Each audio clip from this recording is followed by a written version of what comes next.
Hello, friends. So, TV shows, movies, and books in the past year. I will provide a comprehensive list. Books, Book 1 of Lord of the Rings. Parts of the Bible, How the Immune System Works, The Biomass. TV shows, Cells at Work. Movies, Star Wars The Last Jedi, Cherry 2000, Conan the Barbarian. So yeah, not much. Lord of the Rings, Star Wars, Cherry, Conan, and the Bible are all famous, so I'm not really going to talk about them. You know about them. Cells at Work is an anime, and How the Immune System Works is a textbook, but they cover a lot of the same material. Since you guys love anime so much, I will put a link to Cells at Work in the description. It really shouldn't take more than a day to finish the whole series. I really liked Cells at Work. It does a good job of providing explanations for the entire immune system. I think they give neutrophil too much credit, considering they can't actually help when it comes to viruses or cancer. And T-cells aren't really specialized to specific infections in the anime like they are in real life. I mean, I get they have some amount of artistic liberty, but I feel like those would be easy changes to the script that would make it more informative. They also don't illustrate just how often cells die, except for the Thymocell episode, although I think that's just so it can appeal to a younger audience. But what I really want to spend time talking about, now that I have the opportunity to, is my own story, The Biomass.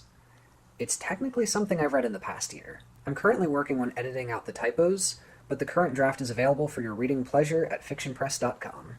I think it's a compelling story. I mean, obviously I'm biased, but it has some favorable reviews. Do be careful if you read the reviews, especially of the later chapters, because they contain some major spoilers. As I'm rereading to edit, I actually find myself getting a little bit emotional, which is weird, considering I just made these people up. I created them to die. Why should I be sad when it happens? It's a sci-fi that details an infection spreading across the galaxy. In Chapter 1, the infection destroys the species that created it as a bioweapon. It's kind of a zombie thing in that people who are infected sort of resurrect and then infect other people, but it's not like a jump scare horror kind of zombie story. There's more of a focus on how the infection impacts the galaxy on a cultural, political, and spiritual level. There's a bit of action, but it certainly isn't an action-heavy narrative. The Biomass is a hard sci-fi. I invented a faster-than-light-speed travel method, although it does work similarly to Slip Space and Halo. I invented my own units of time and measurement, although it isn't necessary to understand those to get the gist of the plot.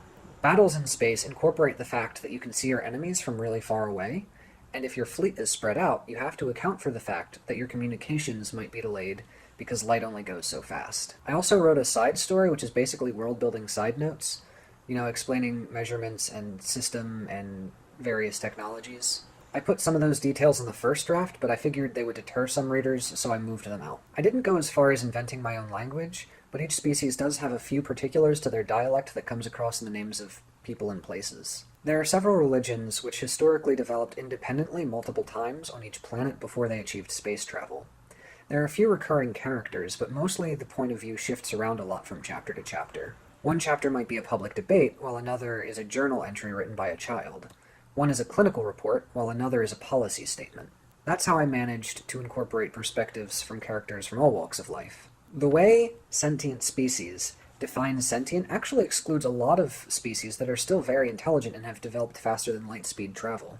The tension between the two groups becomes very important in the second half of the story. There are a few main subplots. The first, obviously, is the spread of the infection. Another is the development of the cure. Third, there is a spaceship that becomes captained by someone crazed by the infection and still very much in control of his vessel.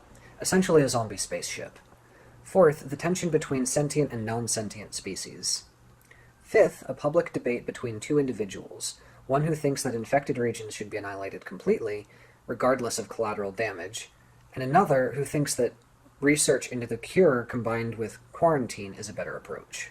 Several important themes throughout the story are pride, religion, suffering, living versus surviving, moral compromise, and hope. Perhaps most relevant to today's world, getting distracted from what really matters by hot topics and controversy.